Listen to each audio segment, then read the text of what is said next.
Bismillahirrohmanirrohim. Assalamualaikum warahmatullahi wabarakatuh. Bapak Kepala Sekolah miwa Bapak sareng Ibu Guru anu kusim kuring dipika hormat, sareng rencangan sekolah anu kusim kuring dipika dedeh.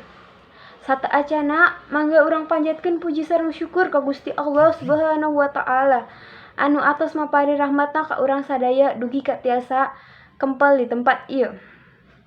Henteu hilap, sholawat sareng salam urang sanggakeun ka Nabi Muhammad sallallahu alaihi wasallam, kulawargana, sahabatna, sareng umatna dugi ka akhir zaman. Sabelumna, tepangkeun wasta abdi Ika Puspitasari tina kelas 11 MIPA 2. Di dinya abdi hoyong macakeun biantara tentang mieling Hari Kasaktian Pancasila. Sadaya anu kusim kuring dipika hormat. Sababaraha mangsa katukang, sababaraha tahun kalangkung. Di mana negara urang ieu merdeka, aya salah sahiji kajadian nu pohara rohakana nyaeta kajadian penculikan, oge panganiayaan ka sababaraha tokoh pajuang bangsa. Di antarana nyaeta Jenderal Ahmad Yani, Jenderal S. Parman, Jenderal Sutoyo, sareng nu sanesna. Ieu kejadian teh tepatna tanggal 30 September 1965 nu disebut G30 SPKI teh. Eta kajadian teh estuning pinuh ku haru jadi sumeblakna sakabe bangsa. Teu sangka aya kajadian nu pohara biadabna, teluyu sareng perih kamanusiaan, dugi ka tependek laratatna.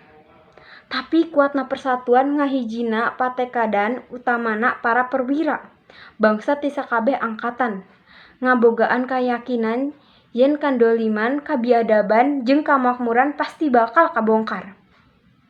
Dina kaping 1 Oktober 1965 keneh sadaya para tentara kalayan kawaspadaan tiasa mendakan para pahlawan anu dianiaya, tempatna di Lubang Buaya atawa Sumur Tua teh. Di mana mangsa harita keneh sadaya bangsa ngarasaan gumbira sareng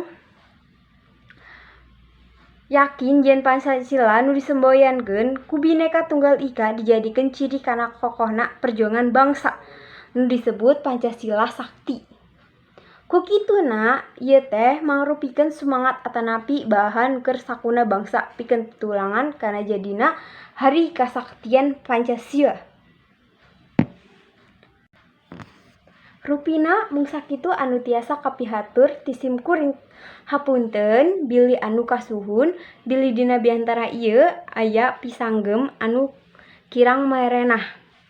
Wabillahi taufiq wal hidayah. Wassalamualaikum warahmatullahi wabarakatuh.